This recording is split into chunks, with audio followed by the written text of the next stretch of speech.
So why does most software fail over time? Let's begin from the fact that every single software starts simple, but what if that software is useful to your customer or to a business? Then in most cases, it does not stay the same way. But so what happens if it doesn't stay the same way? Well, it grows over time. Features are added, requirements change, complexity creeps in. And today, that growth comes from humans and also from AI, which is still managed and reviewed by humans. But here is the key point. It does not matter how the code is written. What matters is that all successful software eventually becomes complex. And as the software keeps evolving and complexity begins to creep in more and more, this is where most projects begin to fail. And the reason for that is unmanaged complexity, which over time can eventually erode an entire code base. So the real question isn't how fast you can build software using any of the tools available, including AI. The right question to ask is, how well are you managing complexity over time as your software grows? So in the next few minutes, I'll walk you through 5 core software design principles that will help you build and maintain successful software over the long term. Let's begin with Single Responsibility Principle, or SRP, a fundamental and must-know software design principle.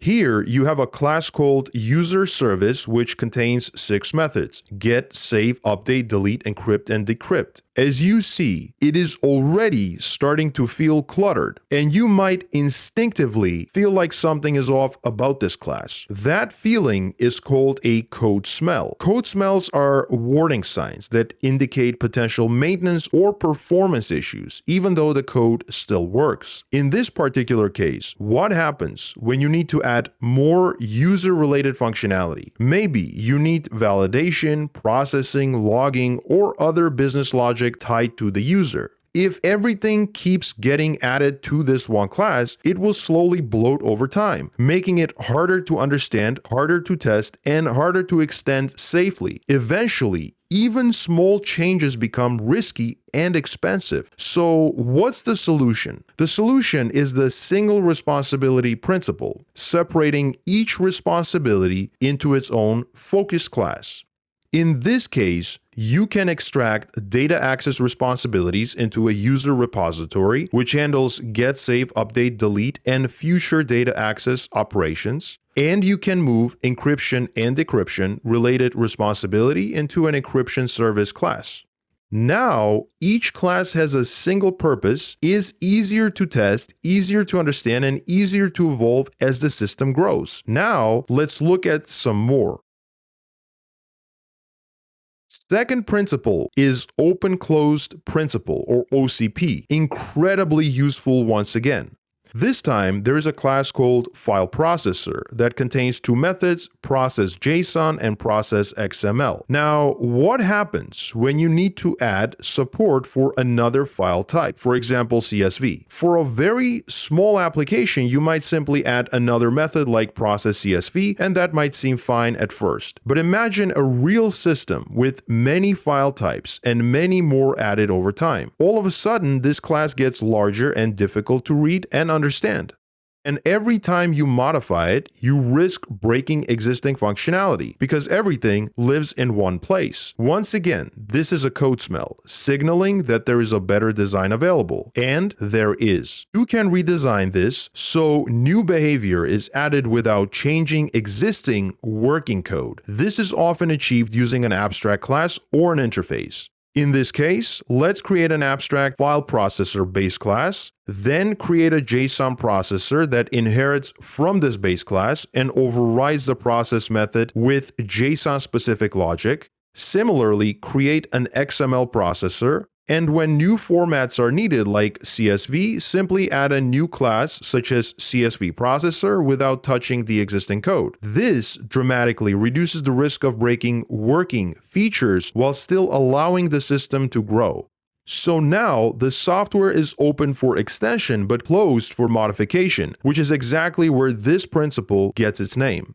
To demonstrate this even further, imagine a method called doWork that accepts a file processor as a parameter. That means we can create instances of JSON processor or XML processor and pass them into this method without the method needing to know which concrete type it received.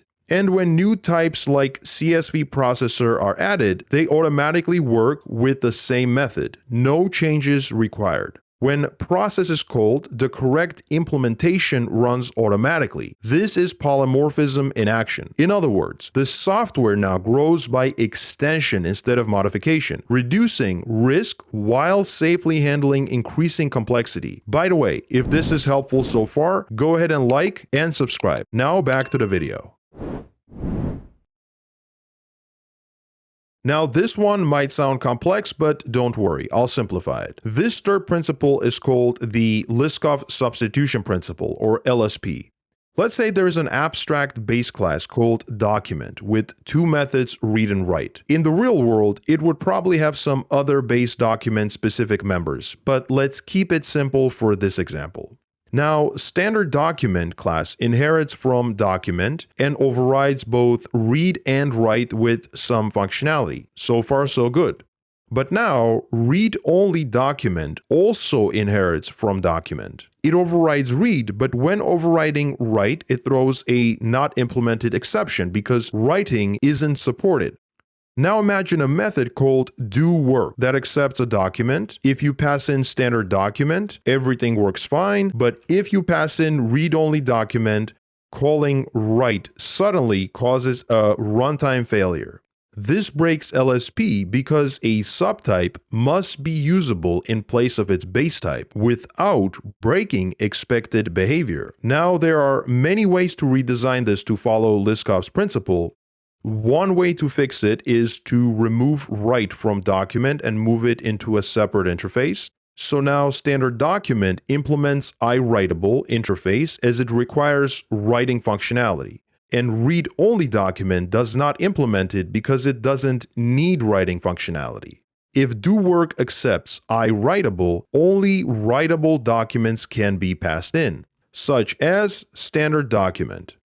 This prevents unexpected failures and preserves correct behavior.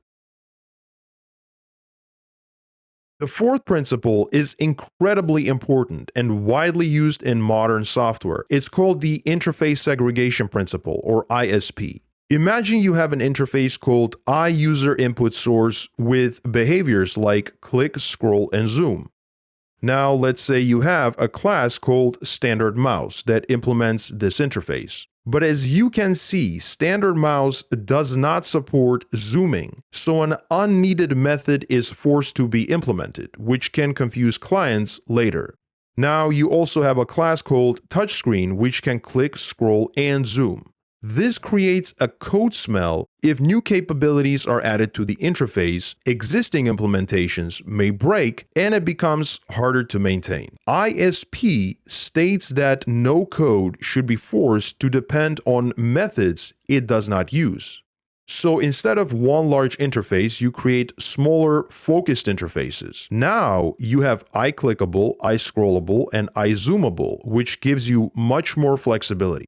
standardMouse implements iClickable and iScrollable. Touchscreen implements iClickable, iScrollable, and iZoomable. And other devices can simply implement only the behaviors they need. Also, if new behavior is required, you simply add a new interface without breaking existing code. This is yet another powerful way to manage complexity as software grows. Lastly, let's cover one of the most important principles, the Dependency Inversion Principle, or DIP. Let's say there is a class called Socket. It has a private field called PhoneCharger of type PhoneCharger. PhoneCharger is another class with a method called Charge. In the constructor, PhoneCharger is instantiated directly using new keyword. When providePower method is called, the socket calls charge on the charger. The code smell here is tight coupling. In simple terms, this socket only accepts a phone charger. If you later want to charge a laptop, toothbrush, or power a refrigerator, washing machine, or other, this design breaks down. More technically, this happens because the high-level module depends on a low-level module. This is not recommended. Now, let's refactor this to follow the dependency inversion principle. Notice the private field is no longer of type phone charger, but iPower consumer. The socket constructor now accepts an iPower consumer dependency. When provide power is called, it now calls consume through an abstraction. Phone charger implements iPower consumer just like any other type of device or machine that needs to consume power. Now both the high-level module and the low-level module depend on an abstraction, not a concrete class. That abstraction can be an interface or an abstract class. Here, it's an interface. One other quick tip is that the word inversion can be misleading. So think of it like this. The dependency is moved from a concrete class to an abstraction owned by the high-level module. In this case, the socket. Now, if you add a laptop, charger, refrigerator, or anything else requiring power, then you just need to implement iPower consumer and everything else stays the same. At this point, you know some of the most commonly used principles to build software that survives growth. The principles you've learned are known as solid principles. However, there are others such as domain-driven design, which is often used to manage complexity in very large-scale systems, along with many other ones. The main point of this video was to show that useful software inevitably grows from simple to complex over time. And regardless of how that growth happens, if you don't actively manage complexity using design principles or a combination of them when appropriate, there is a high likelihood you'll eventually have to start over. The reason is because poor quality software becomes very difficult, if not impossible, to improve and extend, which ultimately stops growth. However, when design principles are used correctly and adapted when needed, complexity is managed by maintaining high-quality software. And what that allows is for your software to keep growing while staying flexible for future changes. So hopefully you're now clear on why most software fails, even when using AI or other automation tools. The root cause is unmanaged complexity, and now you know how to control it. With that said, even more in-depth content is available at digitaldevacademy.com. So definitely check it out by clicking on the link in the description below, and I will see you in the next video.